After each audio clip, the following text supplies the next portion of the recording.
Hi, I'm Faisal Karmali. Welcome to Karmali Exchange. Business owners need to help each other out. Keep on pushing to meet the needs of the customer will meet the needs of the business. Welcome to Karmali Exchange. I'm Faisal Karmali. I'm here with Marcel Teunissen. He is the Chief Financial Officer of Parkland Corporation. Curran.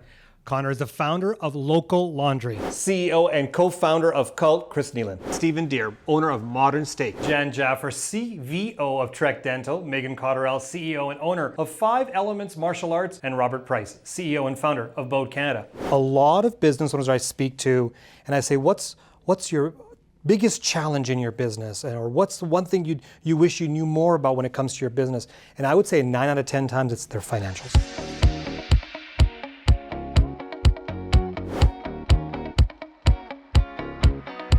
CFO, I also run money as well.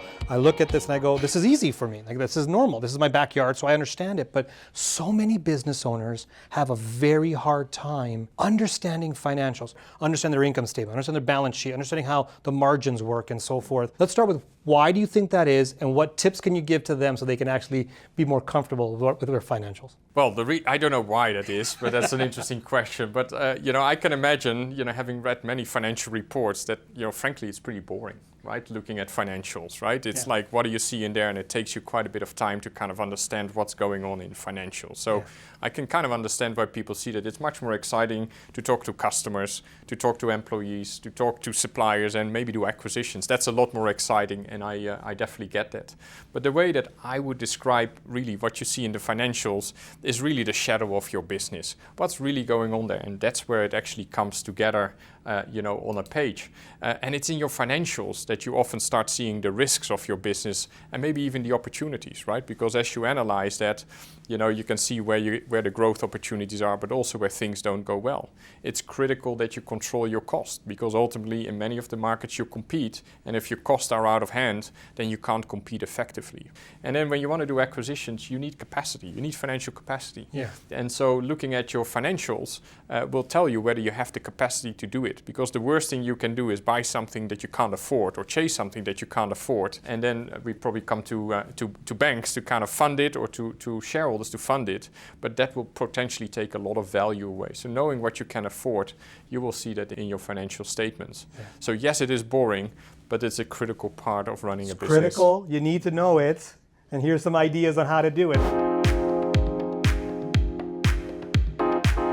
Measure what matters, like really understand your numbers as a business owner, right? And that's something that I always kind of struggle with, and something that my business partner is really good with. If you're not making money, if you're not bringing cash in, like, you're not a business. Like, you're not gonna be in business for a long time. You have to understand your profit margin. You have to understand, if you're an online store, understand your conversion rate. Figure out the metrics that you need to know and measure them properly. All these things about talking about community and relationships, all these fluffy pieces, that's the fun, exciting part. Yeah. It's the sexy part of business. When it comes down to brass taxes and, how much GST do we have to remit this quarter? Yeah. That's not fun. That's not sexy.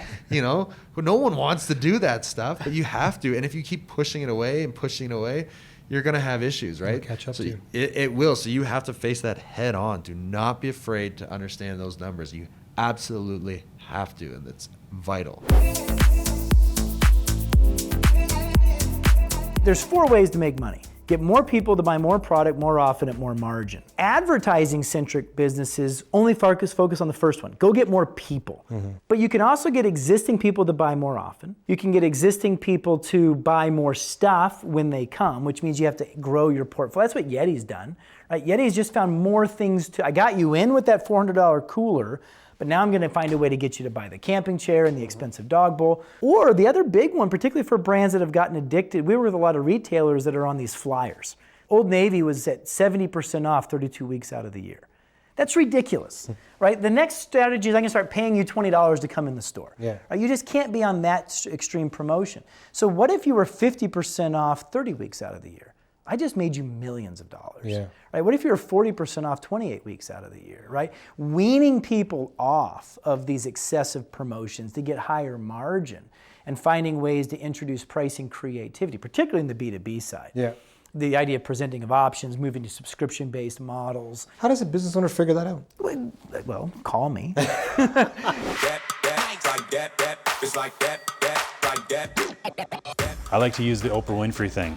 Sign your own checks. I sign every check in my business. I know where the money is going and I reconcile the bank account. I don't know if I'll ever relinquish that to some level. I want to know where the money's going and what we're doing with That's it. a key learning right there. Know where the money's going. A lot of people with vision or an idea sometimes let the money aspect go to someone else. If you're not a money person, like I said, hire someone that does understand that side of the business on the financial side, but do not let it go. Yeah. Touch it. You know, if Oprah Winfrey is running a multi-billion-dollar corporation and she's signing her checks, then I know I have time to sign my checks. All three of you have, in some form, talked to me about the dollars and cents of a business. And I'll tell you my biggest frustration when I speak to individual business owners. If they want some advice or help, I ask them, give me your business plan and give me your financials. It's amazing how many business owners don't know their fucking financials. It's amazing. How involved do you three get in your businesses? And we'll start with you, Maeghen, first, when it comes to financials. How involved do you get into the financial side of things? Well, I opened up my studio when I was 23. I was crap at my business plan. I was crap at my projections. I wasn't realistic. I like to be the eternal optimist, but I've learned from failing terribly that you can't, and you need to have the cushion, and you need to pay a lot of attention. I've had to have my business plan and my financials looked over with a fine-tooth comb and hear a lot of things that I didn't want to hear. But it's not you that's getting into the nitty-gritty. You're not looking at all the debits and credits of your... Yes, I am. You're doing it. Yes, I am. And Also CFO. You're also the CFO. You're wearing that hat. I got lots of hats. Janitor, like checking the sales and the debits and credits every single day. Like I have an app on my phone that I have to be careful because I will check it 17,000 times a day. But it actually tracks every single student that comes into my business, every single email that comes into my business. So I'm getting so much information to keep track of my business. I know what my staff is doing all of the time. And I learned this because I assumed everyone would run my business the same way that I was and that I wanted. But they're not me, and they don't always think of the 2,000 things that I'm thinking of all at once. And being business owners, I'm sure you're thinking of everything all of the time. For the first couple of years, so we're a 2.5-year-old company, I was Maeghen, so I was also the CFO and handling all the specifics and all the debits and credits, but hired a CFO about 9 months ago, and that one of the best decisions I've made so far. Completely turns me loose to be more of a CVO like Jan, where I can focus on broad strategy and driving the business and be less intertwined in checking my phone 12,000 times a day. That's about what I was doing as well. Yeah, so it's obviously changed over time, right? I mean, joined a family business, so my dad was the dentist, my mom was the office manager, and I was lucky that mom was the numbers person, dad was the dentist, and together they created a great office. We just celebrated 41 years. And so mom was like, literally, she would, at the end of the day, like, she didn't have an app 41 years ago, obviously, but write it down, and there'd be like red and green and like with a pen, like every single day. And then you start to grow, and listening to you, it's like, okay, this is where we were, but like, if you're that involved every single day, you're gonna go absolutely crazy. Bonkers, You can't do it. And so that's where the trust comes in for your team. How often do you speak to your CFO? Like, how involved do you get with, like, taking that off your plate? Huge opportunity for you to have that vision, that focus. But now you've got somebody else that has their hands literally in the cookie jar. Yep. How much information do you get and how frequently do you get it? He sits in front of me, so he gets a tap on the shoulder about 12,000 times a day. No, Use your app.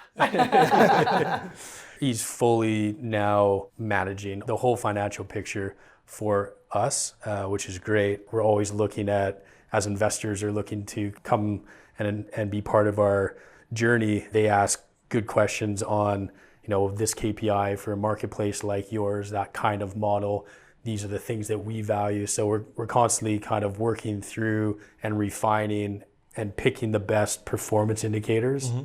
It's a big mistake to have too many. Yep. So I'm a big believer in focusing on the right things will get you to the next level. Like top 5, we call them vital KPIs that we share amongst the team and with the board. And so our CFO, Reg, he and I are closely intertwined in terms of continually refine that strategy, but he's very much got the ball in terms of producing the numbers and the visuals and the analysis behind it. We are very diligent with budgets. We focus on creating the right budget, making sure that we have the right goals in place. We go through with the board every 3 months.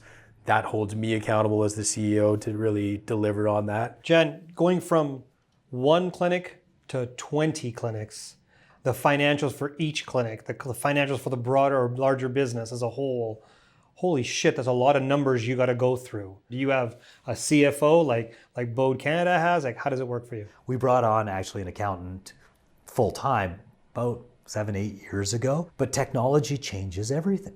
And so the platforms that we have, I mean, Xero, Pluto, HubDoc, like we can do everything electronically. So, you know, when we pay a bill, it goes from the bill software to the accounting software to the paying software, and I hit a button. And so any large bill that goes out, I still have to hit the button. So it can't go out without me. Yep. But I still process all the dividends myself to anything. Why is that? Why are you putting your hands on that still? Just so I can keep track, right? Because literally just looking at a bank account, you can see if there's a problem going on. You've been around long enough that you're like, something doesn't make sense. Yep. And so you have to understand it, but you have to try to let go. Because if you stay that far on top of it, I mean, you just can't survive. And then you can't grow the way you want to when you're that involved. So you have to look at where you're going. Maeghen, Jan, Rob, thank you for joining me today. Thanks. Pleasure. Thanks for having us. Thank you for watching the Karmali Exchange. Make sure you subscribe and hit the notification bell so you never miss an episode. You can also follow me on social media at Faisal Karmali, where we can continue the business conversation.